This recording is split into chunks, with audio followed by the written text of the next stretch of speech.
A rather interesting situation is unfolding between the United Kingdom and Nigeria. So what happened? Nigeria basically asked the UK to deport a foreign national that was linked to this high-profile organ trafficking case. The case involved a former Nigerian senator, Ike Ekweremadu, and this was this scandal where a young man was basically brought to London under false pretenses so that his kidney could be removed for this senator's daughter. And the senator, he was convicted under the Modern Slavery Act and is currently serving time in prison. He was convicted in 2023 for 9 years. Now, the UK is hesitant to deport the former public official, even though Nigeria has asked for him back. Basically, they are not convinced that Ekweremadu would serve out his full sentence. And you know what?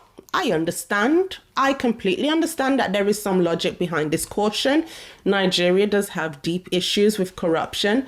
Powerful political figures often enjoy a level of protection that ordinary citizens do not. And crucially, Nigeria has never really made similar requests for the transfer of other foreign nationals involved in criminal cases. So the UK's doubt is not irrational, but I think there is something more important here for me, and that is simply the fact that this should not be Britain's problem. Once a foreign national is convicted and the sentence is handed down, deportation should literally be the default position. What happens after they return to their home country is the responsibility of that country, not the UK.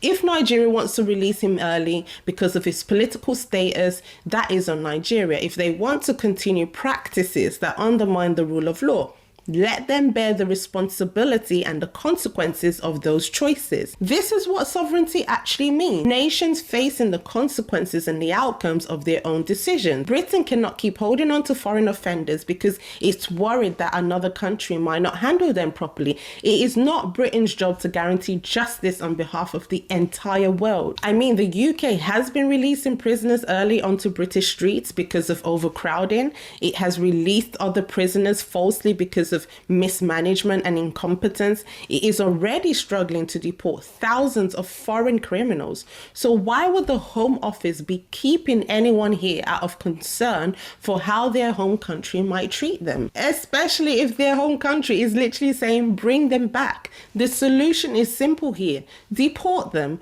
Put a re-entry ban in place, and that's it. And also, if Nigeria wants this particular case prioritized, the UK should easily say, yeah, that's fine, but actually you should take back a lot more of the Nigerian nationals who we're trying to remove, who have also been convicted of crimes. This is such a good deal. It's a win-win. It saves money, it frees up the prison system and the prison space, it stops Britain from carrying the burden of criminals who should not be here. Britain likes to talk about sovereignty, then it needs to respect the sovereignty of other nations too. Nigeria's judicial and political system, flawed or not, is Nigeria's headache. If they choose to operate in ways that benefit the powerful or undermine accountability, that is for their own citizens to address, not for British taxpayers to manage, and certainly not for the UK prison system to subsidise. Yes, the crime happened in the UK. Britain has a duty to prosecute. It did that. But once the conviction is secured, the long-term responsibility should not sit with Britain. Keeping foreign offenders here forever makes absolutely no sense. If a country cannot confidently deport people who have no right to remain, it is losing control of the basics. And at some point, this stops being political. It becomes a simple question of common sense. If a country doesn't remove people who have no right to stay, then something is broken at a very basic level, and Britain really needs to get a grip, because these so-called administrative issues and matters, they're not small at all, because they keep piling up and they're shaping the whole direction of this country.